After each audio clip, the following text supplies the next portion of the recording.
Welcome to Get Your Mind Right. Today, we're diving into your questions and insights in our mailbag segment. Thanks to everyone who wrote in. Let's open up the mailbag. Hey, good morning. John Johnson here with Get Your Mind Right. It's Mailbag Friday, and we're going to get right into it. And these are real questions from real reps, and we're going to come up with real strategies that you can use to win today. Now, let me give you a little preview. Jake Noel wants to know how to set the right expectations with a merchant at the first appointment. It's really important because we all know if you misfire early, you're going to spend the rest of the deal playing defense. Bree Miracle wrote in as asking about networking communities like BNI. Are these things a gold mine or just another business card swap with so-so muffins? Finally, got a call from Kylie Rathgaber about dialing in on post-sale support. Specifically, what should a rep handle before sending a merchant to call in? Because let's face it, customer loyalty starts after the sale. Now, this episode is packed with practical moves for sales pros who want to build trust, close stronger, and create long-term value. So let's get your mind right and get to work. So first of all, Jake Noe from Boonville, Indiana wrote in and says, John, how do I set proper merchant expectations in the first appointment? Well, Jake, this is a great question because setting the right expectations up front is everything. It is the key to success and the key to winning. Now, on the opposite side of this, if you get it wrong, then you're opening the door to buyer's remorse, confusion, and ultimately churn. Get it right, you build confidence, trust, and momentum at the jump ball here. So, Jake, let's spell this out. The first thing is we want to set great clarity at the jump ball here. Spell out exactly what your merchant can expect step by step. For example, you could say, Mr. Merchant, this is how it works. Today, we're going to walk through your setup. We're going to review your pain points. And if it's a fit, I'll present you a solution. If it's not a fit, I can't help you. I'm going to tell you that as well. Now, from there, we'll move into setup and training. Usually takes about 3 to 5 business days to make that happen. Now, I wrote this down for you because this is 3 whole sentences, but there is a lot going on here. First thing is, a lot of reps really struggle asking for the business or closing the deal. And what we're doing here is calling an assumptive close. I've told the merchant, if I can provide a solution for you and it's a fit, we move right into setup and training. It takes about 3 to 5 business days. Now, the other thing I'm doing here is I'm allowing myself an exit ramp. If I can't help the merchant, and I'm going to tell them this up front, I'm going to tell them so, okay? This is a great credibility booster for you. A lot of people really struggle asking for the close because they don't know where they're going on the deal. And let's think about this logically.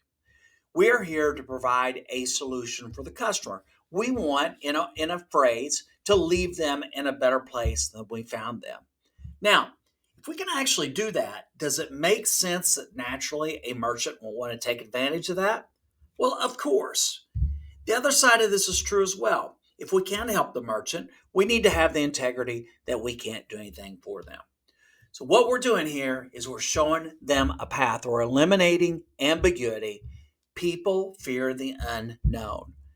Clarity here converts into deals. Now, the next thing, Jake, is I want you to be transparent about costs and fees because this is the scourge of our industry. If there's a monthly fee, a service charge, PCI fee, say it.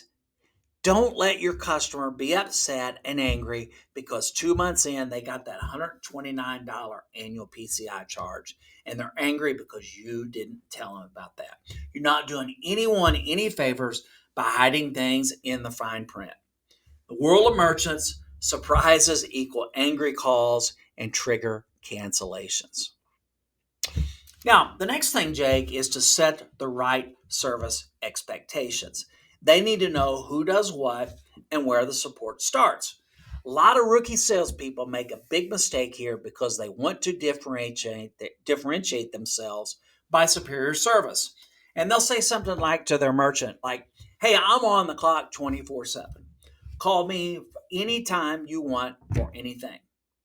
Well, that's the wrong message because let's say you've made that promise to a merchant and you're in the middle of a sales meeting with another merchant and you see that phone ring.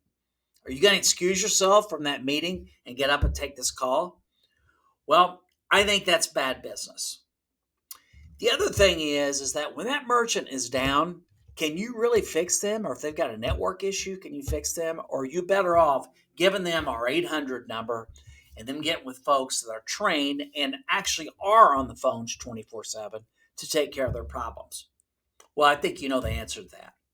The key here to Jake is to draw the line, define the roles. That way you don't get a call at 11 p.m. on a Saturday night about a printer jam. The last thing is always lock in the next steps. Never let a meeting in with a vague, hey, we'll talk soon. The thing to do is to go ahead and schedule that call. For example, if you want to follow up on an installation, schedule it for 2 days after the install. Tell the merchant, I'm going to walk you through your first transaction batch and answer any questions you may have. Jake, every meeting that you have should end with a clear next move, because you know why? Because rhinos drive the process. The process does not drive the rhino. Bree Miracle wrote me and said, John, are network communities like BNI vital for success? Well, Bree, networking groups can be either a game changer for you or a complete time suck or anywhere on the spectrum. It all depends on your approach and your due diligence. Part of it is also your attitude, because if you treat it like a social hour, you're going to get social results. If you treat it like a business development platform, that ROI can be real. Now, Bree, if you're considering this right now, the first thing I urge you to do is to be selective, because not all referral groups are created equal. Some are industry heavy, some are referral light. Do your homework. Ask what kind of professionals are in the group, what kind of volume of leads they refer, and how long members tend to stay. You're going to get a lot of information that you need in order to make an informed decision. For example, if it's just a room full of insurance agents passed around the same lead, you're probably wasting your time. Bree, the other thing here is to play the long game. You're not going to walk in and get 5 leads in your first meeting. You're building credibility. It's a slow burn strategy, but when this clicks and these things work, it'll compound. The third thing, Bree, is to adopt the mentality of giving first and receiving later. You want to be that person who shows up on day one with value. You want to go in there with business that you can refer to others, that you can offer insights. You're going to give before you get. People are not going to refer to someone they've just met once and they barely know. They're going to refer people they trust. Trust takes time and generosity. Paul McCartney famously said, in the end, love you make is equal to the love you take. Okay? That's all the experience of that type of person, right? You're going to get out of it what you put into it. The last thing, Bree, here I want you to be cognizant is of staying consistent, because half the battle is being in the room. It's showing up, it's being sharpful, it's being helpful, it's being engaged, it's being present. You want people saying, do you know who you should talk to about this?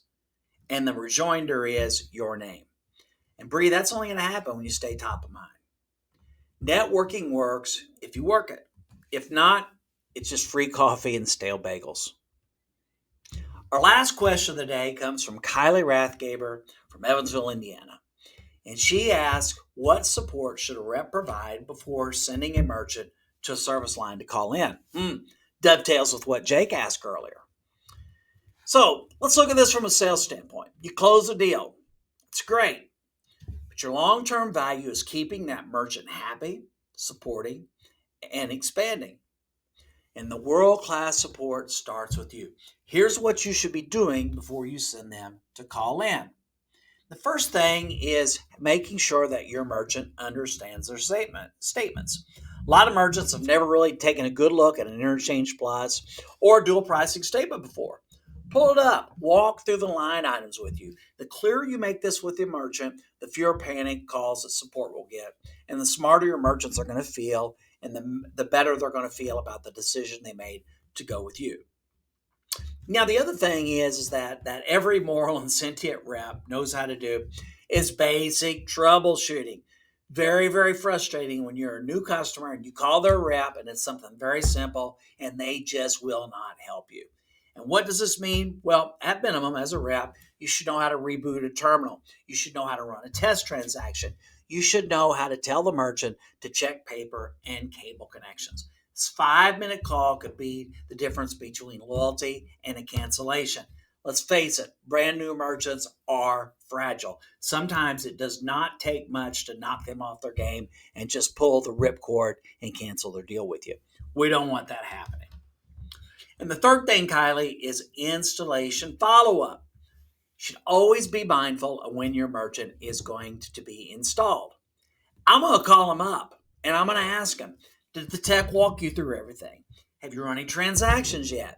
Are there any hiccups that I can help before we go live? Is everything perfect and as I promised? It's very, very important because you're not only offering to help, but you are demonstrating to the customer you care about them and that you didn't pull the Houdini and vanish once you got that agreement signed. And the last thing is being proactive, okay? Because when you do these things, that is about being proactive. Your merchant hasn't asked you to do this. I haven't told you to do it. You're doing this on your own initiative. And you know what? Let's just say you sold that customer, that merchant processing, okay? You haven't talked to them yet about their digital. This is a great time to talk to them about digital. Or let's say that you sold them merchant digital and you've creeped a little bit on their LinkedIn profile, and there are some folks that they're connected with that they'd love to get into. This is a great time for you to ask for that very, very important referral. Well, folks, that's all the time we've got here today. That wraps up another mailbag episode. Hope you found some way to guide your merchants with confidence, work your rooms with purpose, and handle post sale like a pro. So, what's next? Get your rhino on. Take what you learn, hit the field, and charge your goals. No distractions, no hesitations. And hey, one more thing. Do me a personal favor and hit that follow button. No excuses, just action. I'll see you back here Monday morning on Get Your Mind Right.